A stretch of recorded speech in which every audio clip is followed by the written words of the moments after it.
years. Us too. 2023. Good Lord willing. Dude, I actually love crawfish, and I love that event because they don't use the little skimpy crawfish. They always bring out the big haws. Yeah. The large. That's where I always find them. So. Plus, we've all grown up there. I mean, that's like a stomping grounds for music.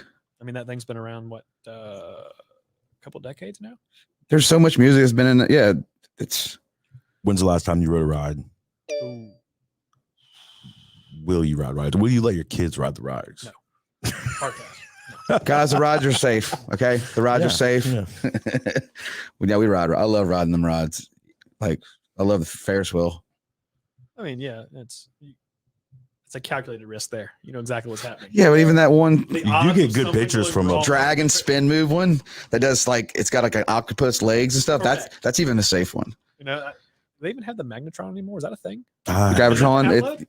The Gravitron. That's it. They change the names. They still have one. You know, someone dies and then they change the name. It's still the most dangerous. It was the one. It was the one that you seen go up and spin on the back corner. Yeah. If you're inside it, you can't move. Well, we got footage on it. Matt and Garrett for sure went on there. I got sick. I almost threw up. Yeah, I was like, I'll never again ride this. Yeah. Well, as vomit as possible. Well, you also want to try to lift off that seat.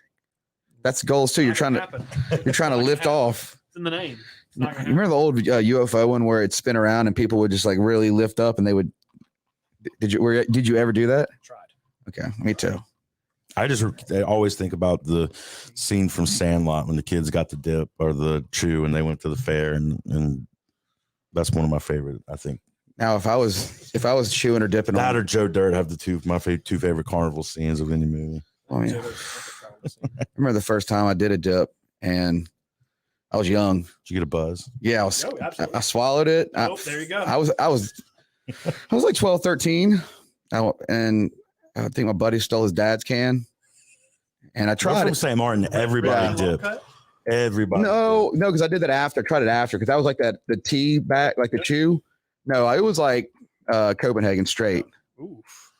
All right. And it was rough because I swallowed a little bit and I was out for a couple hours, just sick to my stomach. Can you imagine being on the Gravitron and doing that? No. Yeah. No. Roll that intro, Garrett.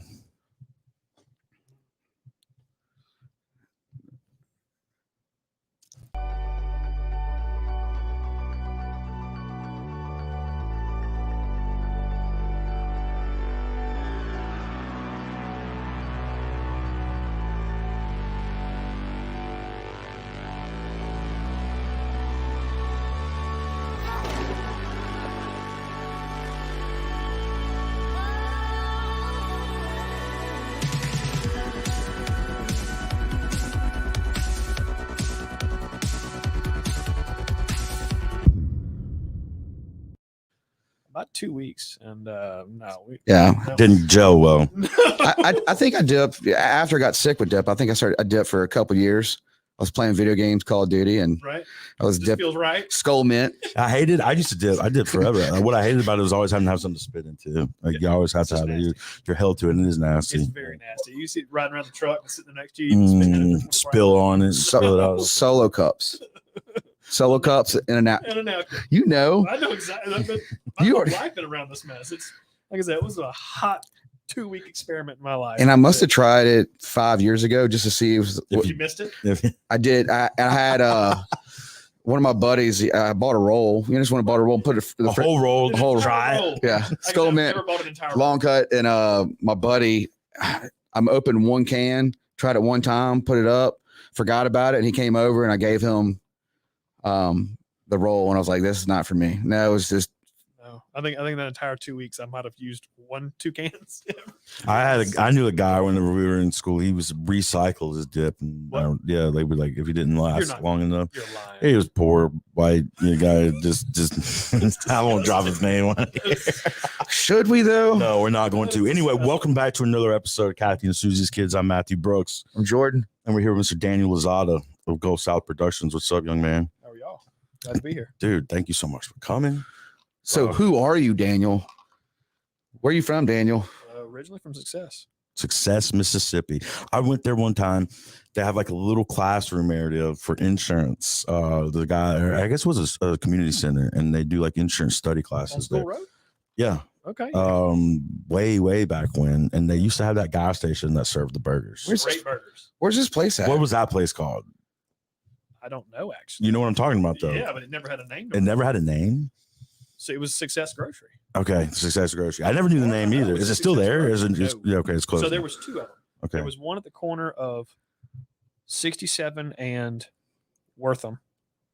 There was that, and there was a video rental store next door. That one shut down. They lost their gas pumps. Oh God, 20 some odd years ago. Video rentals. Video rentals. Say no more. Yeah, got VHS rentals there. And video games back in the Nintendo days. That's where you spent your majority of your childhood. Absolutely. I mean, that was like, I don't know, 3 miles from my parents' house. Okay. Do you remember how much the games were to rent? I never knew. Wasn't my problem. It was my dad's problem. You had a tab, run tab. Yeah, it was like, it didn't involve me at all. How many games did you? Were you a big gamer back then? Or? My brother was. I never was. I mean, at that point, it was. Obviously, it was. We had one video game system, one television in the house, and so. It was even back then, they only had one controller. And it was like Mario.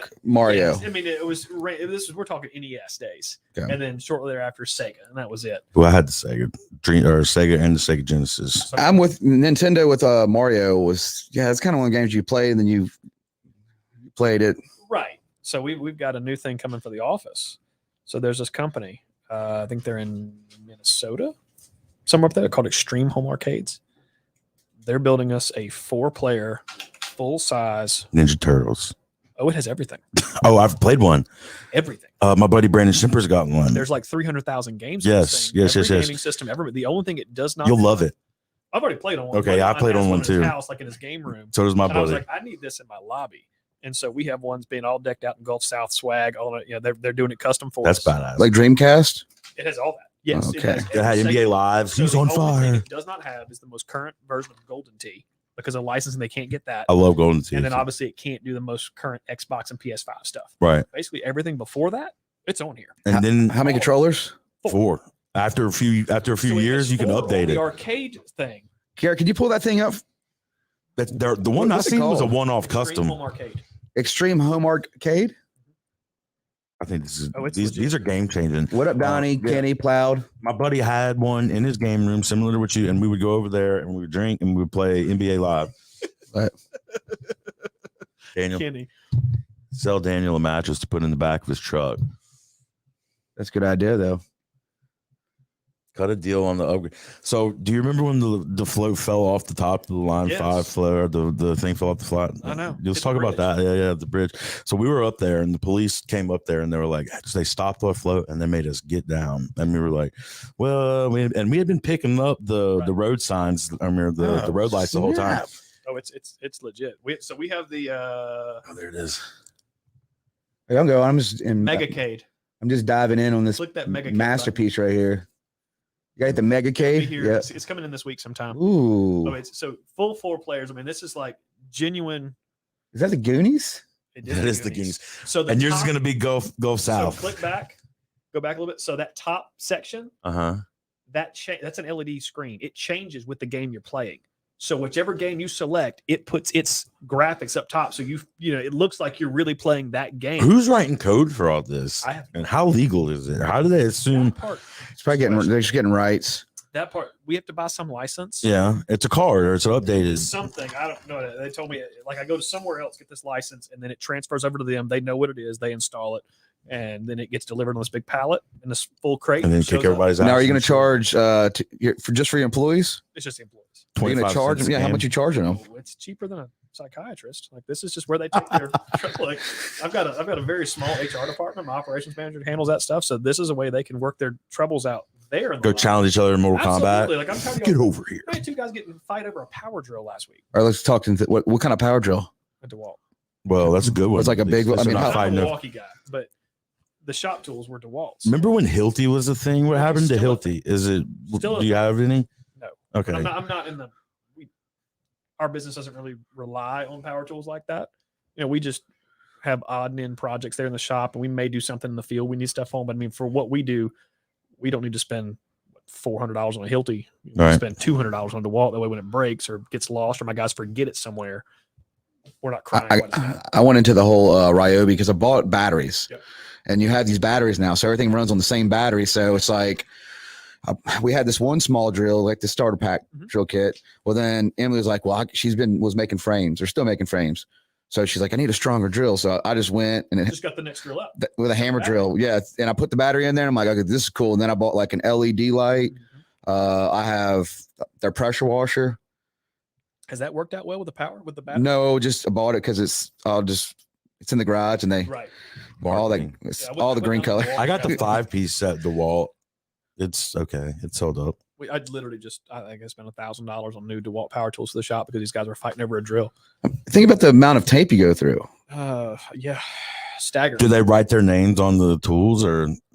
Well, they don't own the tools. No, they okay. don't So, write their name. They better not write or their do they name. try? Yeah, I was about to say, would they No, try? they write their name on random things in the shop, but the tools, they're just supposed to just color code them. Like take some spray paint, spray it blue so we know it's ours in case it goes somewhere and go, no, that needs to be in the shop. It's blue. It's blue. We It's know a that. blue DeWalt. It's blue. Yeah, I mean, tape's one of those things that you don't really think about till you start buying it in bulk. But we place an order probably once every 6 weeks or so, and these are $500, $600 orders every 6 weeks. That's It crazy. adds up. You're buying cases. Oh yeah, absolutely. Well, you have to. If you buy cases, you get a discount. If you buy it by the roll, it's depending on where you're buying it from, it could be the cheapest you see it by the roll. What about XLR cables? I was gonna ask, what's some of your other bigger expenses? Because like, I just got in an order of 300 XLR cables. I don't know. Certain brand that you go with? So no, not necessarily. All of ours are built to order for us. So we use That's kind of dope. well, we do that for two reasons. One, we know the quality we're getting, and we're getting a certain connector that we want. A lot of the mass producers have switched to some Chinese produced knockoff connectors. They look like what we consider the real ones, which is a Neutrik. What you get is just a generic Chinese one that may or may not last.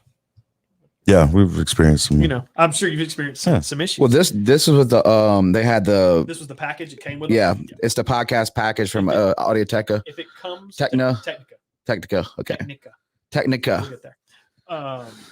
Yeah, I mean, we spec the right connector, the right gauge cable we want. We're looking for durability. We want a soft hand so that it coils right. Yeah. We don't want something that's going to, not lay flat in a straight line on the ground. Because if you're taping something, you want it as straight line as possible. How much of this has come from someone passing down the knowledge to you, and how much of it was come from you screwing up? Oh, And, we learn a lot through screwing up. A lot. dude, me too. We I learn constantly. something every day. I was showing you some of that stuff earlier on the computer, and I was just like, while I was showing you, I was thinking about all the different struggles we took just to even get there. Absolutely. And that's not even good. No, I mean, there's nothing we've done as a company yet that we haven't learned from one of those two things. Either we research the piss out of it to figure out, like, okay, we want to do this. How do we do it? Or we went into it guns blazing and went, no, we can figure it out. Yeah, that's us. And then That's pretty much us. We went, okay, the next time we do this, we're going to do this differently. This is going to work right that We time. say that over and over, and then we come back and we still learn. It was mainly, but honestly, it was cables was the biggest thing that I was having issues with. Cables are one of those things that they can be the most frustrating because they can have problems internally. Yeah, and then you can't find it. You're thinking, you can check the connector. These are a little bit hard to take apart. Ours, you just twist them and pop them open. You can see if there's a problem right there. The connector, they used to have a couple of screws, but it's easy to track a problem if it's there. But you can actually have microscopic breaks in the conductors in the cable, and it only present. We had one pop up. Had an SDI cable, so video. This thing worked fine, cooled up. We test it, passes everything. Bring it to a job, lay it out, doesn't work. What are we doing? Bring it back to the shop. It's cooled back up again because it was in, when we transport, we cool things. We over under everything. That's the term. Over under. Remember that. We need to remember over that. under is the preferred method you will see. There's basically two ways to coil a cable: quarter turn, over under. Well, there's only one for us because it's the one you're telling us about. If it's good enough for you, then it's good enough for us. How to coil is orange extension cords of the water hose. It's quarter turn. Okay. All right. That creates memory. We don't want that. We don't want that. That's what I know. I know that. Exactly. You don't want that. Okay. We use over under. And so it doesn't work. Great. Pull it back up. Mark it. Doesn't work. We'll test it when it gets to the shop. Gets back to the shop, back in the tester. It works fine. Plug it into actual sources. It works fine. Back out on the next job. Throw it back out.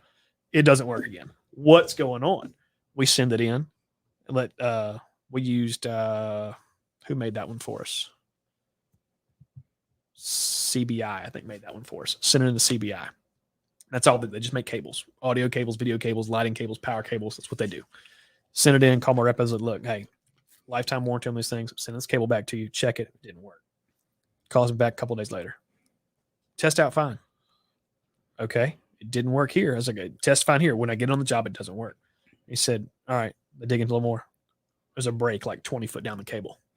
It took them, had to open the whole, lay the whole thing out flat and then just start flexing on it. And they finally flexed on the right spot and found out where the break was. So when you were actually extending the whole thing. So what was happening was when it was coiled up tight, the connectors were touching. Gotcha. The minute you lay it out, those connectors that were touching like this when they're coiled up were just separated. Yeah. It wouldn't work. So it's essentially not as easy as like the Christmas tree lights where one light goes out, they all go out. Yeah. And then you got to try everything. Yeah. How many times did you have this situation and like it held a show back? It's never held a show back because like when that went down, that for instance, that's a really small instance, but whenever we pack for shows, we're packing extra gear every single time. Like when it comes to cable, we're packing 15% more cabling than we know we're going to need. Like we know exactly how many inputs we're going to have going in. We advance with all these bands, whatever. If it's a band or a corporate event or whatever, we know exactly how many inputs are going to be. So we know exactly how many cables we're going to need. We know what our power draw is going to be. We know what's got to be plugged in. So we can, we can figure out, all right, we need to plug this, and this in. We've got this many microphones. We've got this many computers to plug in. We know all these things. So we can literally have a running tally of all the cables. And then we take that number and we add basically 15% to it. That way we have extras on site because stuff will go wrong. Oh, absolutely. We have learned that. We just went 15 minutes late on this show. Absolutely. It will go wrong. That's because we did re-record. Yeah, that's right. Re-record, then re-record. Remember that. We're putting it on a shirt. What? Record. I showed him the cartoon order in there. Step one. Re-record. Let me catch a quick second and do a couple sponsors. This episode is sponsored by Hops and Growlers. Scott Hickson over there, Ocean Springs. You guys go see him. Have you had his beer? Some of the most fire beer. I did just try a new place. And then we also got Golden Gulf Insurance Services. You guys need some insurance, you guys hit them up. Commercial, personal, auto, everything boat. Under the sun, boat, you name it. And then mattress by appointment. Horses. What was it? Horses. We do. Livestock. Yeah. That's a thing. Good to know. Mattress by appointment. If you need a mattress, go call them up. Mattresses. Horse mattresses. No, because that's mattress in a box. Well, we Maloof we go with. That's what I sleep on. Our buddy Ivan, that was on last week. Yep. He's bought 6, 7. Boothby's bought just as like they love them. They're just really good company in a box. But with the purple is that rubber and it's so heavy, yep. And nobody wants to carry them in their wear. Like it's pretty much direct. Or I figured that was kind of the thing with them. What's a lot of movement, warehouse. Them things are heavy. Time is money. Time is money. So back to this equipment. I mean, how much equipment where you keep it? You got this big place, right? So right now our main offices and warehouse, yard, everything's in Hattiesburg, West Hattiesburg. We're off highway. How big is the warehouse? 8,200 square feet in the main warehouse. We have another 2,400 square feet in the secondary warehouse. And then 1,000 square feet in a third. So why Hattiesburg? So born and raised down here, moved to Hattiesburg in July of 2005 to go to school, Southern Miss. To the top. Yeah. To the something, to somewhere. And then moved to Hattiesburg, while I was up there, met a girl. She's from there. That's how it happens. Yeah, that's how it always happens. Taylor's old as time. Bought a house. Best thing that ever happened to you. And then we had the opportunity back in 2013. So at that point, we were doing Mardi Gras balls. We were doing small corporate events. We were doing weddings, like lighting for weddings. It's kind of what we cut our teeth on, dating back to, oh God. I started this in 99. I was in high school. I was 14 years old. Damn. Couldn't drive. Damn. Mom, Dad, bring me to Dad. Okay. How take us back then. What started this? So as far back as I can remember, growing up, grew up in the church. Same. And the church we attended, my parents remember, or my mom was a member at. Mom and Dad. Anyway, we attended, and it was a series of 2 churches that we moved to. First was First Baptist of Lyman, and the second one was Robinson Road Baptist Church. And both of those churches had a common minister of music who brought in these live production elements at Halloween and then at Christmas and at Easter. So did big time, living nativities. Yeah. That were, so one of them happened over on off O'Neill Road for years and years and years, and then kind of bounced around a few locations. And then there was one that was kind of this faith-based haunted house kind of deal. Hell House. Not My parents did Hell House. The Hell this House. was called The Judgment. Okay. Very much in the same vein. Yeah. Where it's I was just telling someone that story the other night, like the different stages. You don't want to do anything that they're doing. It was serious. Do you remember that in St. Martin, the Hell House? I did it once or twice with your dad. Yeah. Yeah. There was that, and then they did a passion play at Easter, and so all these things were. Lots of churches do this stuff, but a lot of it's on a very small scale. And this particular one, there was a guy, and he's a friend of mine to this day. He's at a church in Gulfport now, but he had done these much larger productions for these things. And it really, I got involved with this when I was like 5 years old as like a child actor and this kind of stuff. My dad ran sound for it. What do you think about now, though? I mean, if you're not a church that doesn't have a broadcast, it's pretty tough on them now. Like a lot of churches are getting small, like the small churches. You think that? We've actually got we got one church client that we do a Christmas and an Easter production with every year. We provide the lighting and audio staging for them. And this church might hold, if it seats 150, I'd be surprised. Standing room only. For these events? Christmas, really? Every Easter. It's really... There's so much talent in churches. We grew up in Cedar Lake and New Life. Yeah. So like Cedar Lake and New Life productions, and that's very regular down here. Yeah. And then you look at some of these larger churches. These mega churches. It's a production every week. Like, was it Biloxi Baptist, the First Baptist?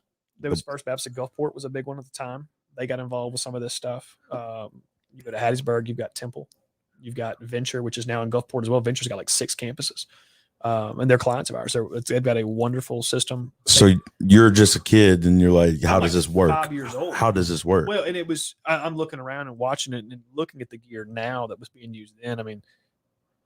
At the time, the sound system was stuff that had been pulled out of the movie theater they tore down at Edgewater Mall. The old United Artists that tore down, that used to be attached to the mall right there. Yeah. He got the speakers out of there. And this was Altic Lansing, called Voice of the Theater. These things are as big as a dresser. And that was the PA for this thing. And he had like a Mackie 16-channel board in there running this thing. And then the lights were just basic par cans. And it was as simple could be.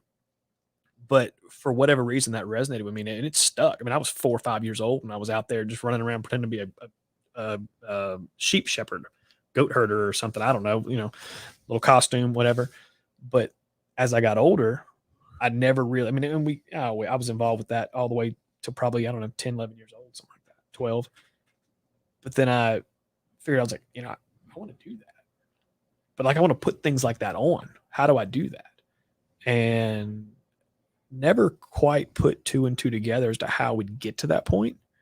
Because obviously that was faith-based stuff. That's church. Right. There's no money involved. Right. You're hoping you tithe enough to pay afford those it. bills. Yeah. And so at that point, I've never been to. At that point, the only concert I'd ever been to was a Carmen concert. Dude, I loved Carmen. Remember Carmen? Yeah, hell yeah. I went to the Coliseum, saw him. What was Champion. I had a couple different ones. My dad was a huge Carmen guy. The one I saw at the Coliseum was Garrett, pull Carmen up. What was the? He had a whole music video set where it was like he was a knight in the castle. I'm so confused right now, dude. This is different.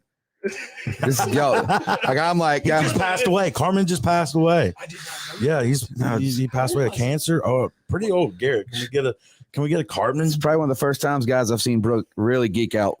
Nerd out. It's church stuff. Oh, yeah. But Sunday school, bro. Yeah, that was the very first one I ever went to was that. And so was it? Yeah, that's him. There he is. Show us the Carmen made faith-based music where it was cool. Yeah. It was I don't know about cool. So if you went to a private school, it was cool. Yeah, I did. I went to Cedar Lake. I went to Temple Christian Academy. So anyway, yeah, Carmen. That's pretty cool. I didn't know that about you, man. That was literally the first concert I've ever been to at the Coliseum. And so I didn't really have any experience or exposure to what real concerts were like. I mean, that was a real concert, Right. but I mean, I don't know, 10, I don't know, didn't matter. And so still had to figure out, how do you monetize something like that? Like, I know what I want to do. I can tell you what I want to do. I don't know what it means. I don't know how to describe what I'm talking about. Right. Or at least, describe it accurately. But so figured out, the only way I could find as a young teenager to monetize that was start DJing. That I could monetize. That made sense. And I went to high school at Stone High School there in Wiggins, drove out of county, lived in Success, and drove 20 minutes north to go to Stone High. Had a great education up there. But I mean, music was not something that really. So you were like making mixtapes on CDs, or on CDs, yeah, and then started DJing school dances. Like they didn't Snap. That's where this thing started. I had literally two. At first, I borrowed them. That's way better than our story. Now, was it like? Did you get into like the genre, or was it like Wow 98, like that Christian top 100? Yeah, like Wow 98. I don't know what that is. So like CDs, like back then, we were teenagers. Yeah. And they had Wow was like the greatest top hits. 100s. Yeah. Oh yeah, top 10 CDs. Never really got into that. It was so you got to think. So ninth grade, it's 99. Were people playing requests? Yeah. Okay. Okay, that's basically what it was. Napster had just come out. Yeah. So we all had whatever music we wanted at our fingertips. Yeah. If you were willing to wait an hour per song for it to download. So they got all your information, all your family's information when you're a Exactly. kid from all the viruses on your computer. So we kind of got, and I had a buddy which we had dial-up connection to my parents' house. I mean, it was literally an hour per track to download these things. But I had a buddy who had, I guess it was DSL. I don't even know anymore what it was. 56K. Oh no, he had more than that. Did he? It was pretty decent, whatever he had. And so we would download at his place and get, we could just get tons of tracks in like 2 hours. And so that I kind of built that first library of music up, and then, met some folks along the way. And what were some of your bangers back then? Let's hear them. Like, what songs do you remember? Ellie was huge at that point. Yeah. I think this is 99. Yeah. 99, 2000. How old are you? I'm 37. I'll be 38 next month. So you're like 04. 02. 02. Graduated in 02. I was 17. Okay. It was definitely Nelly. That was It 100%. was like 112. It was like 112 and Fitty. all the Drew Hill and. Yep. I mean, this was how much did you get your first? How much were you making a gig? $300. It's pretty solid. Tips or flat rate? For Flat rate. 17. This is school dance. This is flat rate. They're writing you a check Yeah. into the gig. I mean, this is 2 Radio Shack speakers with a 15 and a horn in them, and a Radio Shack 4-channel mixer, and some CD players playing burn CDs. Now, when's the last time you DJ'd a gig? Probably a wedding, 2000. Do you miss it? No, not at all. I was never that good. So I could beat match, but I was never one that could cut up on the decks or something like that. Was just not me. Right. I was really, really good at reading a room, though. I could play the right song at the right time, and I could find another song that would blend pretty well with it and go into it. But I was never, you'd never catch me like in a casino club or something like that. That was absolutely not. I've hired guys. You were more like Electric Slide. Yeah. Yeah. You're doing. Okay. You're more like that wedding DJ. It's like Garth Brooks or like it. You'd hit rap. Depends on what they wanted to listen to. Yeah. And it was Know your crowd. Absolutely. What was that one song? Faded by Soul Decision. Yes. Yep. That was a banger. Absolutely. Soul Decision. Like it was like that. When Country Grammar, you had that rock, but then you had that like that pop, and they were like kind of like the B-52s at the time. Correct.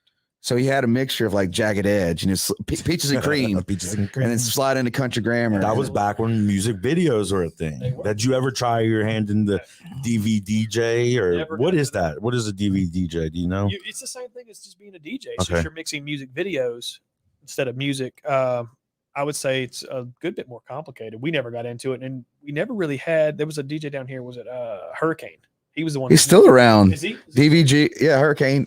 He's the Special case right here. My head hurts just listening to that. Talking about you setting all the wires up. That's definitely Jared. What's it? Over under technique. Okay, yeah, I'm gonna remember that. But yeah, he's still around. he was the guy that ever knew that was the VJ that everybody knew of. We did. I did Tunner Saturday. I did like with the quarters champions. We have the pink dress, and the tunnel of towers. The tunnel of towers that had Margaritaville this weekend. Right. We were there with our tent. Well, they had kept in CPR, They got their own, like, they're still out. I mean, they're still out and about. And I mean, you got to be at that point. Yeah. Absolutely. But you think about them doing the DJ stuff way back in the day to still doing it. I think was it Denver's got a new show? He does. Yeah. Yeah, it's WTF. But Denver was there, and it's just like watching them develop and change and have to switch music, Correct. different genres. So you wouldn't want to, like, it's kind of nice when Alice in Chains gets kicked on CPR and you get to play it. Now it's, I mean, them EDM DJ list or it's something else. I think it's been since I've been behind decks DJing anything, probably close to 10 years now. So when you were doing this, I mean, you started to acquire equipment. Yeah, I mean, which is what's led to your massive collection now. How many gigs did I have to do before I could? And I'm looking at what were you saving up for? Mail order magazines. The next thing. What's the next thing I could afford? I was always realistic. What was the magazine that you would use? PSSL was one of them. Musician's Friend. How old Sweetwater? I had not even discovered Sweetwater yet. Okay. That was at that point. That was so because that was never really targeted towards what I would call that DJ crowd. Whereas like PSSL was a big one, and Musician's Friend both kind of a little more were. Sweetwater's a little more upper tier. We do a good bit of business with them now. Great company, and they can get me stuff just like that. But it was always, how many gigs do I need to do before I can afford the next step up in equipment? And that's kind of the funny thing about this business is every time you want to take that next step, you will spend, and it's an adage that has been tossed around a lot, but they'll tell you to take the next step will cost you the entire sum of what you've spent to this point. Really? And it is 100% true.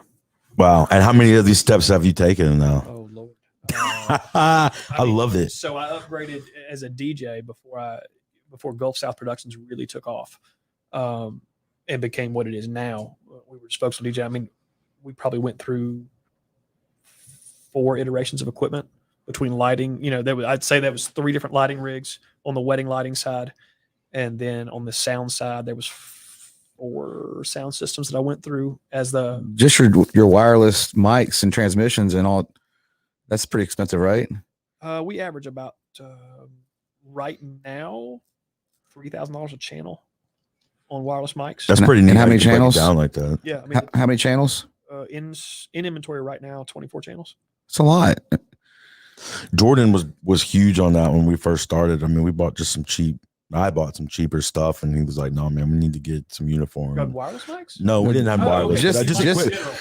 Instead of buying, because just researching and just instead of buying like this because they always have like the podcast stuff out with the mics, and you can go get the $20 setup.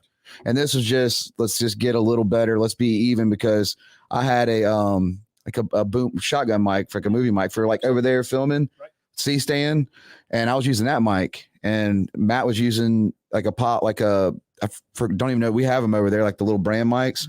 But when there are backups to the backups. When you did our third string, when you did the first show, recorded the first show, it was just an H1 Pro.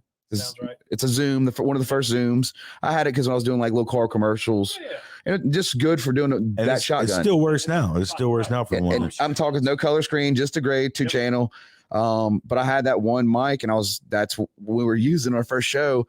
You can tell the difference with that mic. The evolution of where we were then and where we are now.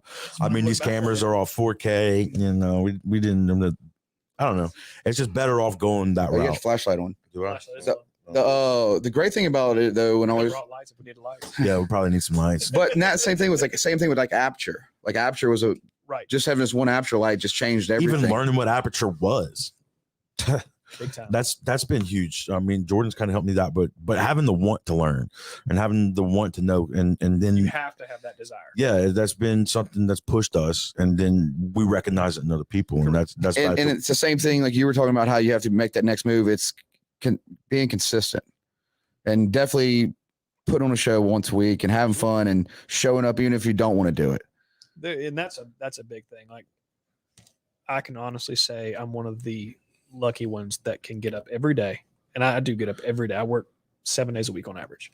Yeah, you're hard. Every time I'm talking to you, you're working. I'm working. I mean, I was literally. I feel bad calling you or texting you because I know that you're working. I was 20 minutes late coming here today because I was on the phone with a client in the truck, and but I wake up every day knowing that I probably didn't go to bed till midnight at the earliest the night before. I'm not in a bad mood. Like I can't tell you the last time I went to my office in a bad mood. Doesn't matter if it was 4 a.m. when I had to get in there, or if I'm just getting back after being gone for 32 hours. I'm not in a bad mood. Has somebody ever stole your equipment? Sorry, Matt. What's your secret? That'd be a bad mood. Yeah, what's your secret to that? I love what I do. Okay. I've always loved, and that's what I knew at 5 years old, 6 years old, like that interested me. Didn't know what it meant. That's the same time I want to be an astronaut. Probably, ride on the back of a garbage truck. So do you really think they landed on the moon? Yeah, I do. Okay. Absolutely. Okay. Or did they have good lighting and good staging? No, I think they did. Okay. I really do. Because we're going back. I know we are going back. I've got faith in humanity. I think we did that. Elon, they just had a rocket test. Didn't quite land the way it was supposed to. Didn't like it was supposed to. But I mean, it's okay. We're getting there. We've had to relearn some things for some reason. I know we did it in '69, and yet now we're. Yeah. I don't know what's going on. I feel like we should have been regressing. I think we should have. I mean, I'm 80% there, but 20% says this could be done in Los Angeles. Los Angeles. Absolutely. I mean, you got like Clint Eastwood and these people like that, pretty talented. It was all out of spite because, like, wasn't it Russia or somebody said that they were going to do it, and then they were like, "No, we're going to do it first." And Sputnik and then the monkey. Like this whole thing. There was a spite move. So spite leads to a lot of desperation, and desperation will put you in a movie. Well, let's go into. So now you're in production. Was it always events, or were you trying to be like, you know what, I'm gonna move into doing my own movies? Never. Not one thought. Never once. Yeah, because production is all encompassing in several different. We do get involved in. I mean, we've been involved in movie shoots, political events, private, obviously weddings and parties, that kind of stuff. Major concerts, festivals. There's times we're playing with an artist that they're literally paying the festival to be there because nobody's heard of them before. And there's other times. All right, let's dive into artists that you've done production for where it didn't help your production.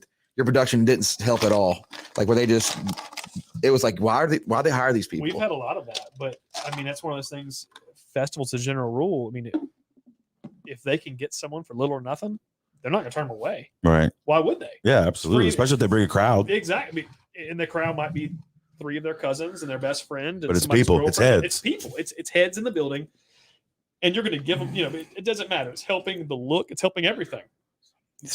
You think they're blaming you sometimes? They were like, "Oh, this is definitely Gulf South's fault." We definitely get some blame occasionally. It's like, we can, if it's garbage in, it's garbage out. Yeah, always. That's how the gumbo gets made. There's nothing you can fix about that. But luckily, we don't have to deal with that too much anymore. I'd say really the last 4 to 5 years, that's not something. We still have a few events a year where they have. Here, pull up their website. Well, I mean, I go like you see me out there. A new website, actually. But I mean, you've seen me. We just redid it. Yeah. You've seen me out there just hanging out for sound checks. Just I love like the moving parts of it because that's kind of the building process. Those sound checks happen, and depending on the artist, sometimes we're running it, sometimes their team is running it. I mean, I'll spend when like last year. I went there. I was by myself sitting there. That's Koe Wetzell. That's your website. That's a pretty sick pick. Yeah. Sunday. Well, there's where the tent is. So they have that tent. That I took that tent from front. That pick from front of house. Sick. But no, it's a little bit crooked because for whatever reason I can't hold my phone straight. Me either. It's yeah, we don't care. But I like going in like so. Like I said, I went earlier just to see like that how many people were moving, setting everything up, and that's Jellyroll. The setup. How long is the setup? Like for a show like that, how long is that setup? Days, right? 2 days. Yeah. So we set up something like CPR Fest or Crawfish Music Fest takes 2 days. First day is going to be staging infrastructure. Second day is production. Third day is when the actual bands show up for the first time. Like any of the bands won't show up till morning of their event. So CPR Fest. They're the talent, dude. We started loading in CPR Fest. I think it's 6:30 a.m. I think we started loading in Crawfish Music Fest at 7:30 a.m. They show up, those buses hit, the 18-wheelers hit, and we start bringing their stuff in. But our work is normally done. The bulk of our work is going to happen the day before the event and on the night of the last night of that event. That's so cool because like I'm definitely one of them kids that likes the behind the scenes of Disney, right. The moving part thing. And I tell you, you guys hustle, and it is just. I mean, don't have a choice. It's crazy, and I mean, they caught on like they see me because I had the Cross Beer hat on. I was sitting behind, and man, the walkie talkies were beaming. And yeah, it's crazy. And like, I mean, people are running back and forth. That is weird. Constantly, you got errands being ran. Correct. Back to your chords going now. That's probably every band that changes. We actually had a bad chord at Crawfish Fest this year, and it burned up a keyboard. Was that with Morgan? I was there. One of them, like, it was Morgan Tyler band. No, Bones. So Morgan had some. He did what? I don't know if that was happening, but Morgan had some wiring. That was on their wiring. That probably happens pretty Ours regularly I though. think it was Bones. It was just hot. I think it was hot. That wiring just sounded hot. I don't remember that part being an issue. I think that was on that couple. Those bands bring some of their own cables, and we rely on that a lot. Like this cable worked last time we played. When did you play last? Well, 6 months ago. It's not working right now. I don't. So, do you prefer you just having everything and they just show up, or we have a lot more control at that point? It's a controlled ecosystem. You think people have like superstition though? Not on the cable side. Okay. No, like their guitar strap, yes. I'm a cable. Yes, their drumsticks. Their underwear, yeah. Yeah, cables, no, they don't really care. So cables are starting to be important to me though, just because of. It's that's the most vital link. But I didn't know what it was when I started learning. Like, the system. I mean, yeah, that's lighting. How important is lighting? Because I didn't know anything about that. And then Jordan's like, "Hey man, can you move your mic? Yeah, turn it just a little bit the other way. Other way, yeah. There you go. Better, like that. Is that better? Perfect. Yeah. I just want you to look just good. Throw something at me. Look good. Sound good. Yeah, lighting. So, how many mistakes have you learned there before you had to get it right? And what are you looking for? Lighting's a little bit easier. I'd say there's been less mistakes on that front, simply because it's more finite than audio almost. The lighting is something you can read, you can do the research and figure out the proper way to do that before you try it. Is it always to the beat? Or I guess no, I don't know. You just see it like flashing and the lasers. I mean, yes, and all that. It's. I won't say it's to the beat directly, but yes, there is a beat that is controlling what you're doing with those lights. Absolutely. You have some cool stage lights. We do have some cool stage lights. I was like going through pictures the other day. Some new ones that just came in too. Them stage lights are massive. Yes. I mean, that's an 18-wheeler stage light, or no? Oh yeah, absolutely. That's 18-wheelers. Oh, 100%. Have you seen that picture? Have you seen them? I mean, the ones that were at Crawfish Festival. Oh no, I was like, I went on your website. Like, I went on just looking. That's when I started the pictures, and I was like, geez, I'm like, because they look smaller when you see how, because the stages are massive. He's what are you talking about? Which one? Probably talking about the top ones right there when they're stacked together when they're on the ground. There's a photo of them. Oh yeah, absolutely. And they're massive, dude. Yes. I thought they were like little. I was like, that's our Tyler Truss GT Plus truss. That stuff. So that's a big efficiency move on our part. So we'll fast forward. Lightweight? No, not at all. No, not even close. Saves time. So one of the things, we obviously had to hit their Facebook up, Garrett. We had a solid 12 months off due to COVID. Right. We didn't do anything. Nothing. Spent about 2 weeks going, what in the world am I going to do with my life? Didn't know, had no idea what was going to happen.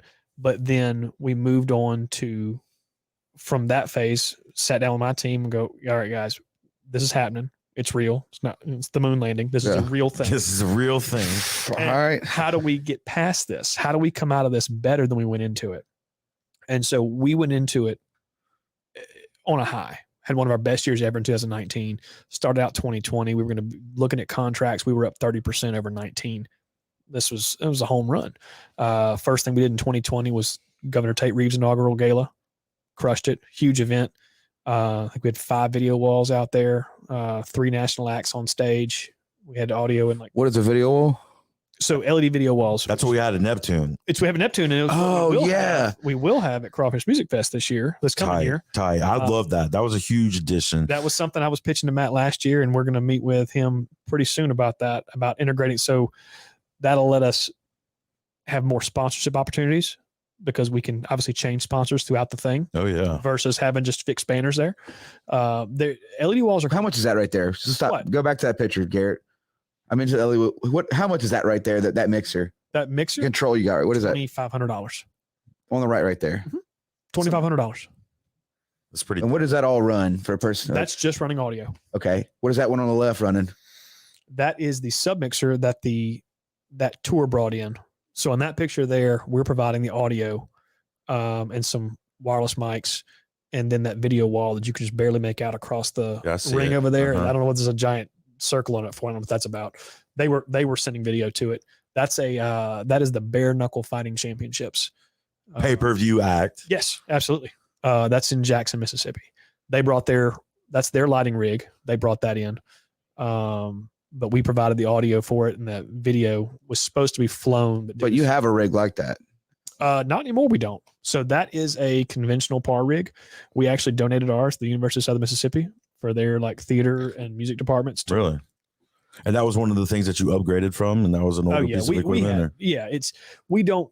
There's still occasional calls for it. That's still kind of your classic concert look, but the odds of us using it, slim to none. I mean, it's just everybody wants moving lights these days. Everybody wants LED.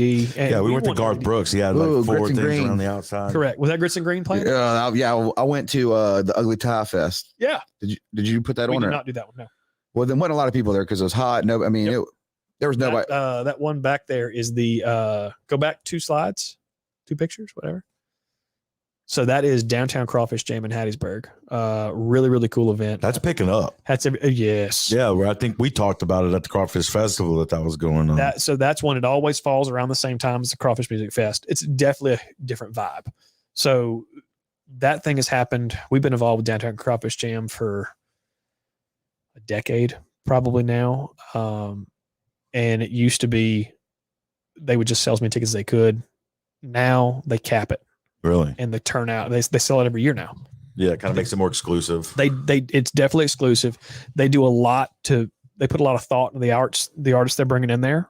And so it's artists you're not normally going to see. Like you can't pop into just a random bar and see them. They're bringing people in from a little bit, and not huge acts by any means, but nice, solid Cajun and Zydeco acts. Right. Really, really cool event. Great crawfish. Look at this up. I like this city. I mean, anytime that's literally just one of our. That's the LED screen right there. That's one of them. Yeah, it's one of our trailer mounts. So how many can you connect to make one? Not those. So those are mounted to those trailers. We have 2 of those. Is that just giant TVs or that game going those are 12 on, foot by basketball game? Basketball game going there. That's pretty cool. That's that's completely self-contained. It's got satellite TV on it like all the time. Like we can drop that in the middle of the field. It's got a Honda 7K inverter generator that runs it. It's got its own speakers on it. Its own satellite television receiver on it. It needs nothing. That's pretty cool. You can plop it anywhere, and you want to watch HBO. You want to watch Game of Thrones? Right there. Watch Game of Thrones in a hayfield. Doesn't matter. You've been watching the Game of Thrones? Yeah. What you think about it? It's last night was a little creepy. Last night was a little creepy, a little dark. Things got weird there for a second. I knew it was coming. I'm glad we corrected from it. It started to go down a weird spot, and then we no. I feel like we're not done with it. We're not done with it. I don't think so. We're not done with it. I only know that because I read one of the spoilers, and apparently we're not done with it. You ruined yourself. So what show is this? House of the Dragon. I haven't seen it yet. Yeah. You need to check it out. You guys check it out. It was, but it's good. I'm pleased with it so far. They got some production. Yes. Do you ever foresee any? I mean, you said you've done some movie stuff. We've done some movie stuff, but it's what we're involved with is normally much smaller scale than that.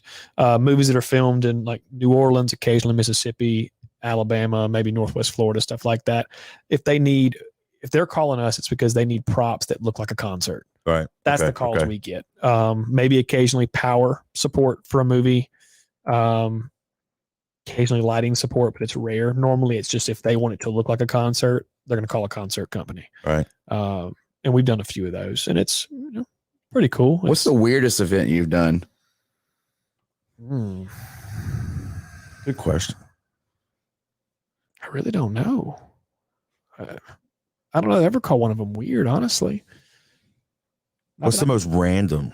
I mean, it's that's probably. I mean, they have like you got your music festivals. You got we have the juggalos. We've never done juggalo. I'm saying there are weird. Y'all did. I can go down a list right now and tell y'all exactly what weird y'all it did is. Some of the campaigns, didn't y'all? Yes, we did. Okay, that's pretty random. We did 3 of the Trump events campaigns. We've done some senator campaigns, some mayoral campaign stuff. At Bill Clinton. How does that phone call go?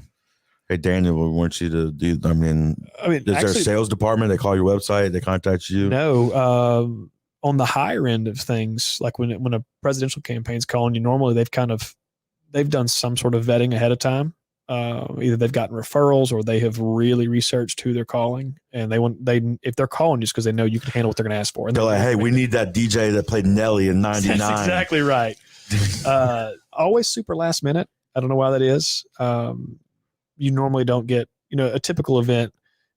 you meet with them, I don't know, let's say 3 months, 6 months out. Like you've got some planning time. Presidential campaigns, no, you're lucky if you get 2 weeks notice.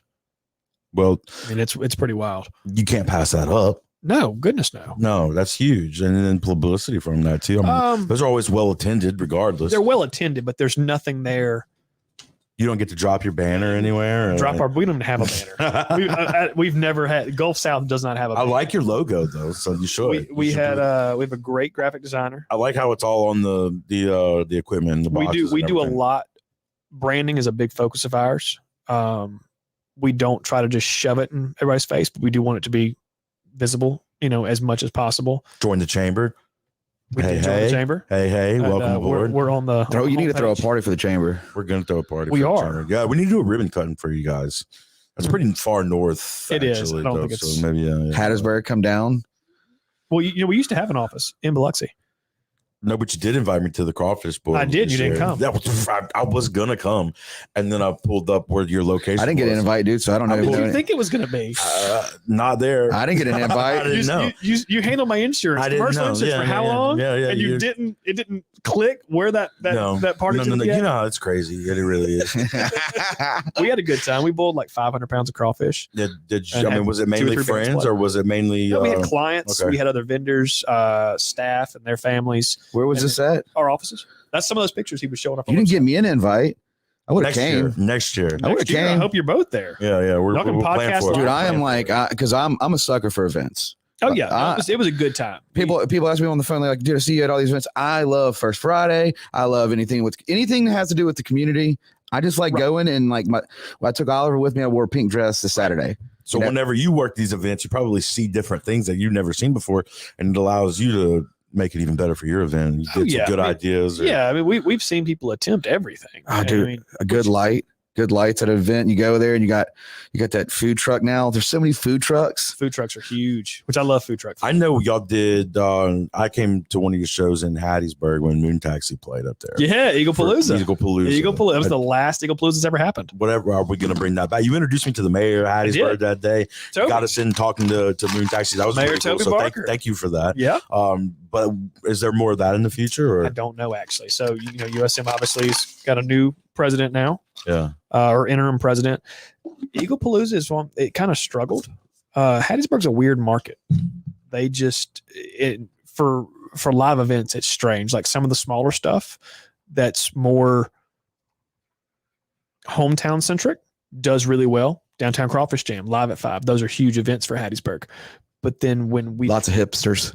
Lots. He knows. He was there. But then when these dunks, there was a lot of dunks too.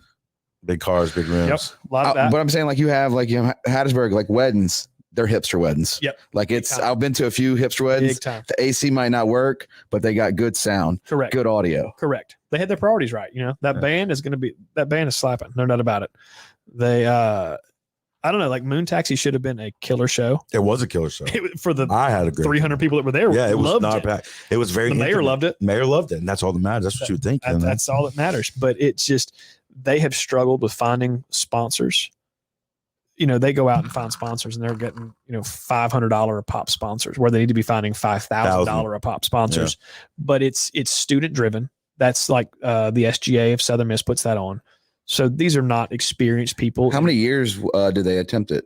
Oh God, Eaglepalooza has been going on for 12 years. How long have you been involved in helping? We've been involved, me personally, as a subcontractor. I was involved dating as far back as 2011, 2012, up until the last one we had, which was 19? Yeah. Which in my opinion was one of the best acts they put on that stage. Moon Taxi was incredible. So being up there in Hattiesburg, being with the school there, do you look to be involved with the production growth in that school to try to maybe get some future employees? So we actually met. So that program, they have a program.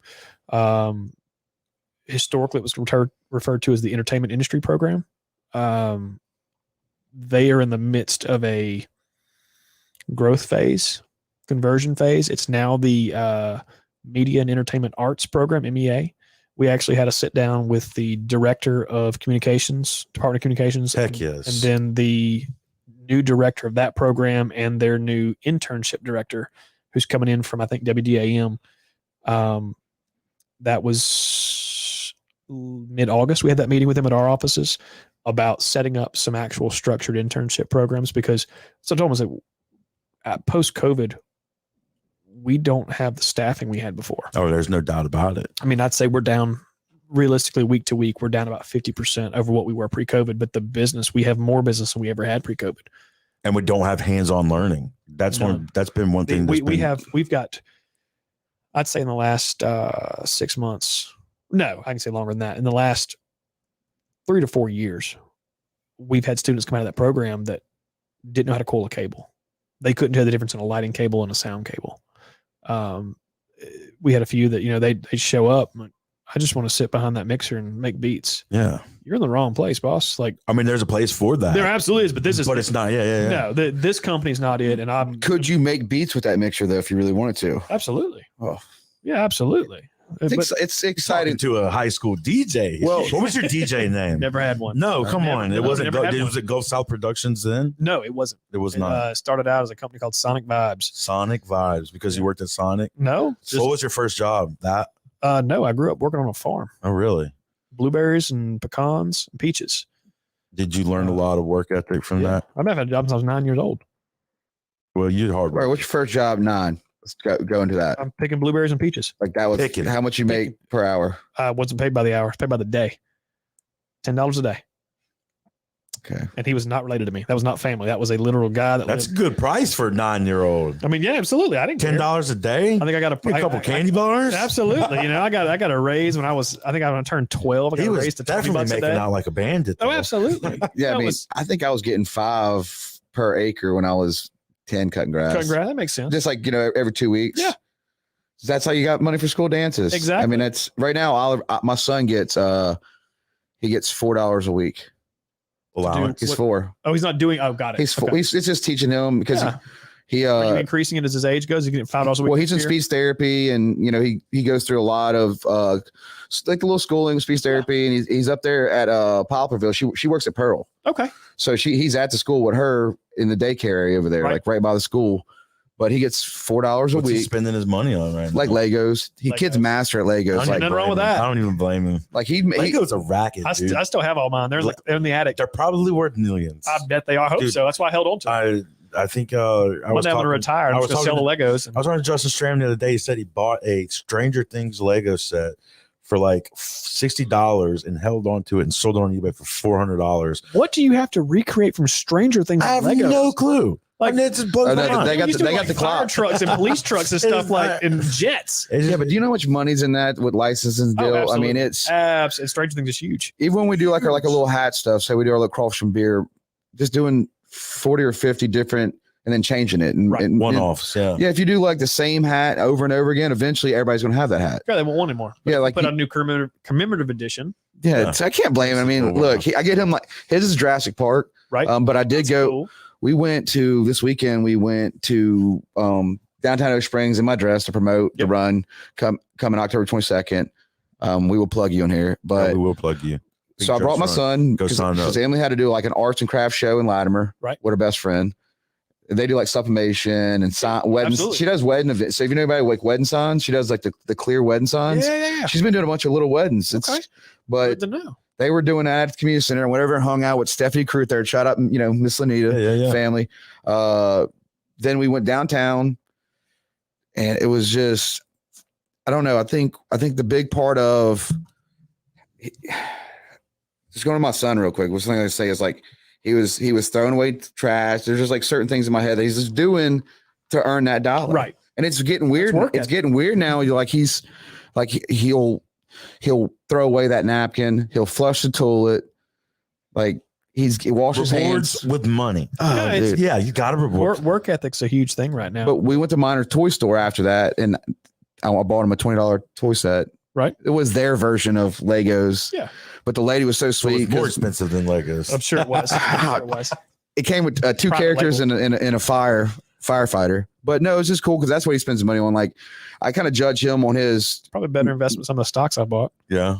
Well, he says yes, sir, no, ma'am. So he's got that down. So yes, sir, no, ma'am. just like stuff like that. And he gets graded on that. Yep. And then has to pick his Legos up because I've been stepping on him, and it's horrible, You'll dude. go to the hospital. Yeah. I'm so scared of him right now. Daniel, so let me ask, what took you from, I guess, DJs to where you're at now? I mean, obviously you weren't scared to take risks. No, I've never been scared to take risks. Would you say it was one big job? Would you say it was one need to fulfill a big job? No, we had kind of morphed out of, being primarily DJ, and that had kind of fallen by the wayside. And we had gotten really into lighting and light sound, very, very light sound. And that kind of got us in the Mardi Gras world, stuff like that. And we had the opportunity to buy out a company. This is part of why we're still in Hattiesburg and haven't moved back down here, is we bought a company that was based in Hattiesburg. At the time, they were the number 2 production provider in Mississippi. They were a concert and festival provider. They didn't really do anything corporate. They didn't do anything wedding. It was just like concerts, festivals, Hub Fest, Eagle Palooza, Live at 5. Right. They were all over the place. They had more staging than really anybody in the state of Mississippi at that point. So they did a lot of staging all over the state, and then did tons of audio between the Gulf Coast, Hattiesburg, and up till, just south of Jackson. Because there was another company or two in Jackson, but we had the opportunity to buy them out. And that process started in 2013. Once we did that, it really expanded our scope beyond what we had been in. At that point, I'd say that year, I left my full-time job in 2012. I was in retail, and I walked away from that. At that point, I was doing 45 hours a week in retail as a general manager of a store, and then putting in another 40 to 50 hours a week doing this. And running ragged. Yeah. Dog. I was engaged to be married. I was getting married in 13 and had the opportunity at the end of 12. I was like, I think we need to walk, I need to take another job doing retail. I was going to be a sales rep. I had a couple offers to be a sales rep, and it was either take those jobs or one of those jobs and give up this that I've been doing in some way, shape, or form. I've been thinking about doing since I was 5 years old, but have been doing it in some sort of money-making fashion since I was 14. Give that up completely. Or I need to jump in the deep end, head first, no scuba gear, and hope I can swim. So no regrets? None, not a one. Not having anybody have their thumb over you, or you waking up and controlling your own future, betting on yourself. 100%. I mean, I've got a great support system. My wife is wonderful. Love her to death. Daniel, I went to I started washing dishes at the casino. Mm-hmm. Figured that's not for me.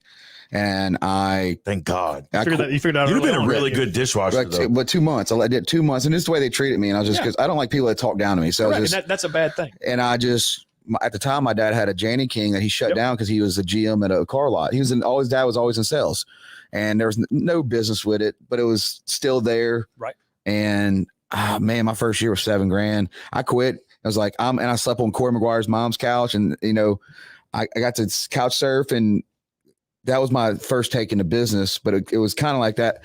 And that was funny how you said it. Like, did you care about that thumb? No, that was the biggest thing for me, is I didn't want to deal with another person talking to me that in a situation. Cause I mean, I know I'm different. I know I'm a little weird, and I work hard, but also have a big heart. So when you work in these retail facilities or dishwashing, you always have that lead that makes 25 cents more than you. Correct. That is a smoother talker than you, but is lazy and doesn't push herself. And it's going to remind you that they're over you. Yeah. God, I couldn't handle it. I was just like, stop talking. Like, that was all it was about. I just wanted to, at the time, it wasn't about me making tons of money. It was about me doing what I love and having fun doing it. Correct. And cleaning toilets to this day. I still clean toilets. It is something, because I do a lot of audiobooks. Right.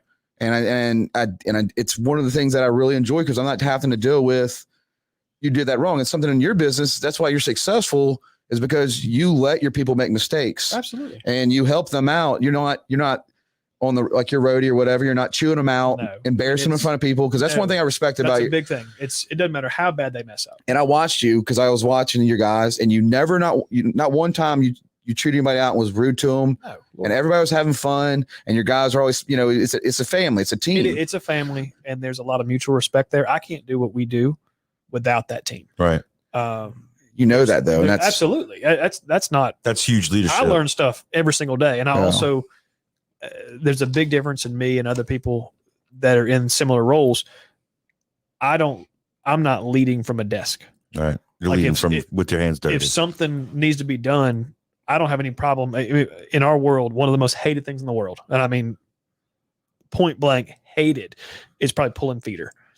Everybody hates pulling feeder. At the end of the night, nobody at the beginning of the show or beginning of the Can you setup. explain that? Yeah. So feeder's what powers everything. It's the big power cable. I mean, Okay. we're talking Heavy.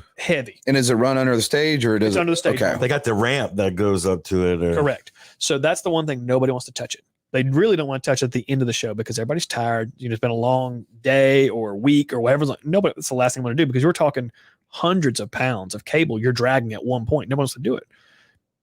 If somebody's bitching, they want to do it. I just go do it. I'm like, hey, who's pulling cable or who's pulling feeder? Who's helping?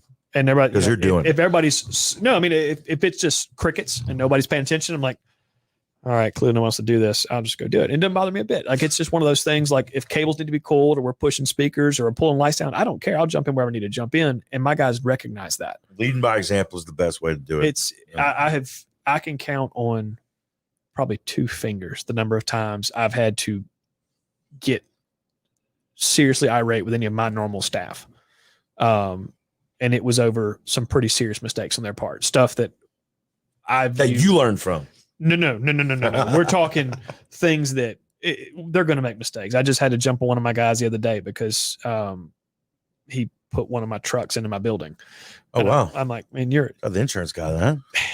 But your employees, I mean, they're creative. Like you said, you have one guy writing songs right now in Nashville, a few gamers. Yep, Definitely we got some gamers, going to be rock without a stars. doubt. You know, We have several people that were rock stars, in their own minds for quite a while. and that's when we're talking about Full Sail. Full Sail there's a shift over there with music people, and it's just there's people to teach you how to run mixers. Now you teach it, and you take people in, interns, and you Correct. educate them yourself, which is very tough because you have a lot in that head of yours. And so that's not something I actually teach. I'm not the guy that does that. You will never catch me behind a sound console mixing audio. I don't do it. Just because you don't want to, or I can't turn them on. no? That's at least I love being honest. Got the guy. Hire the guy. I'm smart enough to know that that's not my now. If I need to run something like this, yes, I can run a small corporate rig. That's not a problem. Right. But you're never going to see me at a concert behind an audio console mixing. It's never been my thing. Is it pretty tough?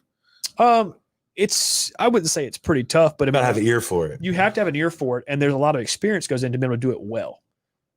I've seen a lot of people mix. Do you have your own generator? Yes, we do. How big's your generator? 150 kW. Wow. So How much gas does that burn? not as much as you would think. Well, I think it's got a 120 gallon tank on it. Okay. ever since we've been doing the runs and stuff, and That's our big one. Now we have smaller generators. too. Shandy That's our- Shandy Fest and all that, you always do a power. Power is one of the biggest things, and I didn't realize that. I'm like, everything starts there. we've done our own shows, and just things have just shut off. Correct. Yeah. And it's like, and you're like, what? You need this much? Because cities, like, they have power, but in some areas they don't. Correct. You're And- pulling off a power plant. And like Hattiesburg's got to be, Hattiesburg's got to be pretty tough in certain areas. Oh, without a doubt.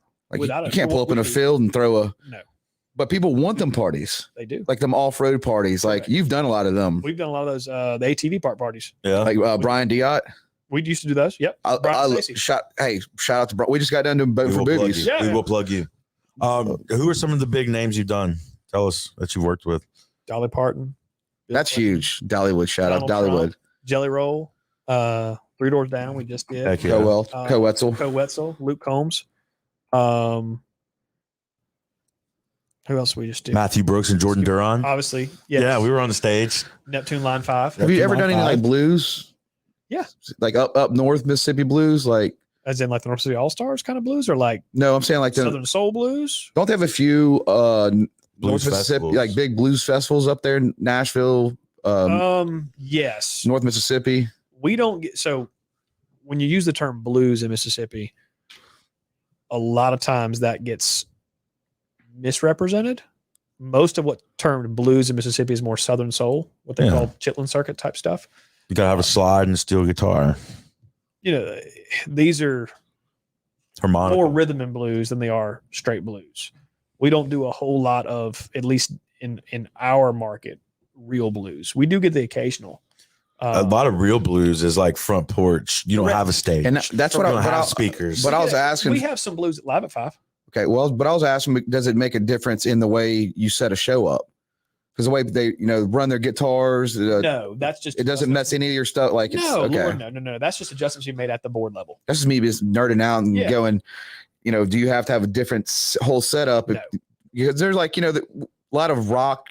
Whiskey Myers. We might bring more gear for a show that we know is going to be more low and heavy. That's gotcha. Yeah. Like, the more like not your just regular guitar setup. Correct. Guys, we're making a minute with 10 minutes. If you got any questions for Daniel, y'all hit us up. Let us know. I got one. What would you give someone who's young and interested in this career or advice just starting out? Find a company and see if they're going to work with them. Because most of the young ones we find, the work ethic we were talking about earlier, that's a big thing. They don't understand. Like, this job seems cool to people on the outside. Like, man, that's really cool. You get to hang out with the artist all the time. We don't.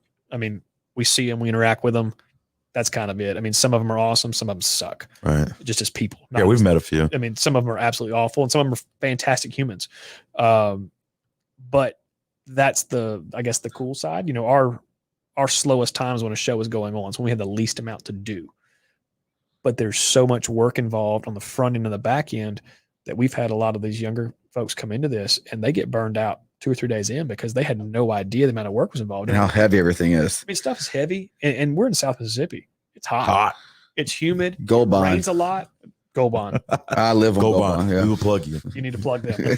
I love. I mean, that's one of those things. Like, they don't, and we've had a lot of these quasi interns out of that USM program, the Delta State program, that come in and they're in a program that's training them, showing them how to run buttons on a board, how to, fool around in software suites and, create stuff, be a creative. And then they want to find a way to do that in a local environment. There's not as much room for that. There's not a lot of recording studios. Right. There used to be. Yeah, there's a thing of the past. I mean, you want to record. You see more in home. I mean, where are y'all recording right now? Yeah. That's where you see. That's how that. It's because the equipment's made it that easy for anyone to be able to do. And so one of my guys, he ran a recording studio before he works for me. He's a full-time guy now. He hasn't recorded in a studio in I don't know how long. Yeah, because you recognized it and was like, Well, I mean, he can do any recording he needs to do now. He can do almost whatever. There's still a reason for those studios, but there's not a lot of those jobs out there. Right. And so these programs turn these students out, and they're just not ready for that. Like, they come out. I can't tell them, come into our offices, and they're looking around. So where's the studio at? We don't have a studio. What do you mean? Oh, I mean, I want to be a recording engineer. You're in the wrong city. Completely. Like, maybe the wrong state, if I'm being completely honest. Yeah, definitely. Unless you're financially independent and you want to start your own studio and somehow attract your own clients through your mixing prowess. Which there's a market. Hey. Then maybe there is a market. Well, we haven't seen that. It was big for me, and shout out to my brother. I mean, I do podcasts. He's on here. If you pull up Happy Gilmore or Michael, Michael Gilmore's my brother. Okay. And he's from Bay St. Louis. He graduated like 2 years above his class. Right. Highly intelligent. But I mean, me and him used to play MS-DOS Doom. Yep. And he was in a band and he learned music, and now he codes for Toyota or Lexus. He lives in California, and that's he's coding for their vehicle systems. Yeah. Nice. You gotta leave here because there's not really an entry route to that job. There's not a job for you here. Well, what you want to do, you have to be willing to travel to do that. If your focus is staying here, then you're going to have to adapt what it is, what that idea of what your perfect job was to what is available here. And that's the big thing is, the production. That's something our meeting with the USM directors of that department. We need to educate these students as to what this market really is. Mississippi Gulf Coast is a program coming online this semester. I believe it's the first semester of it. And it is much more about what this industry really is in this market than what it looks like from the full sale point of view. Where you're going to learn how to make beats and sit in a recording studio and make that artist sound fantastic and put out a record. It's an art in general, though. That creative 100%. side, it's music's with graphic design, it's with film. And they're all kind of having these guys that I've met. And, when I started getting into it, similar to you and the DJ, but there wasn't a lot of people in Photoshop, or there wasn't a lot of people that you know what I mean? It wasn't there. Like, even now, Photoshop's there. Now people are in Canva. And it's making it more simple. So there's people using Canva, and I think there's it's more and more people getting with. Absolutely. I mean, when I was 14 years old, started DJing, there was one other DJ on the Gulf Coast. Yeah. Two. Jonathan Allen. Now he told us it was DJ. But if you can pull though, like if I say I use a pen tool, and they're like, what's a pen tool? It's like masking, and if you know, you can eliminate people from your conversation or their intelligence level and what they talk Just about. you start dropping, just by dropping asking vocabulary. questions. I do it in insurance all the time. So I roll back with my brother though. It was just we were both nerds, and he was my big brother, and we spent a lot of time together. And I miss him, but he's just one of them guys that's always kind of taught me and showed me certain things. Right. And he like right now he has they're a media company, app company. Mm-hmm. They're contracted with Lexus and Toyota, but he works with a lot of brands, and he's like Unity 3D came out. Right. And he'd be like, bruh, you got to go download it. You need to, you need to practice with this. And I'm like, you done the metaverse yet? Not yet. You want to do it? We got meta. We're in the meta. We're in the meta. We are in the meta. It's new. We were like curious, and we're not going to. But I'll tell you right now, be on the I see it. I see meta going for you. You could start developing stuff that we know people in the metaverse that can develop Gulf South Productions and make simple products that you can educate your staff. Right. They can make you the future XLR cable and how to plug things in. It really is. It's you crazy. can have a world where it is Gulf South Productions, and it can have a stage, and how to tear a stage down and put it back could be done all virtually. And that's what you're seeing now. I see Gulf South having its own metaverse like school where it's private, but guys come on, we're going to be in there, and we're going to tear down a stage before they even get on their field, or even just have that in the school system to where they can. We don't need a school. We need metaverse. We need Gulf South. We need Gulf South everywhere. You'd have your own school in there. Like you'd have your own Gulf South stage lighting, and people can copy. I mean, right. They charge money. They're designing now. Correct. But you can have your own world where you can bring in the greenhorns. Yep. And hey, tear down the stage, put it back, and like Legos. So when they're out there, real hand experience, and that you can't replace experience. You can't buy experience.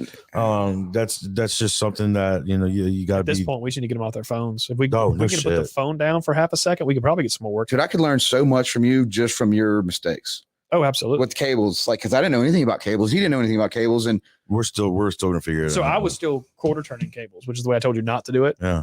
Until like 2000. Till you ruined 100. No, I never ruined any. So that's the weird thing about quarter turning. If you could now, there's a different quarter turn is one thing. Putting it on your elbow like your dad did, that will ruin a cable. There's no question. That is a quarter turn. Doing it now. That is awful. It will ruin it. We do it now. Everything we do. Ruin it. Do not do that. Do you have something that like an old one that we can roll a roll up thing? Do you have or no? What? Just our cables. Like I just roll them up. How are we supposed to roll a cable? Over under. Do you have one here? No, not unplugged. I mean, I'll get one. I'll go grab one. We can do a whole video on that. We'll do a whole video on that later. Yeah. Well, Daniel, dude, I appreciate you coming to the studio, man. We have to right there. Let's do it. Let's do it. Yeah, Garrett.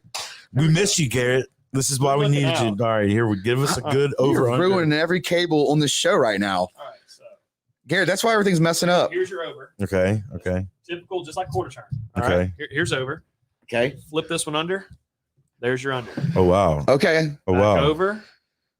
Under. Back under. Then back over. Oh wow. So the reason you do that is because now you can take this and you can just, and it falls out straight every single time. One more time. All right. Yeah. It's not long. It's a little more dramatic. Over, under. Over. Under. I love it. Oh, thank you so much. We are such an informative podcast. Just like this. So you start doing it this way, your cables last longer.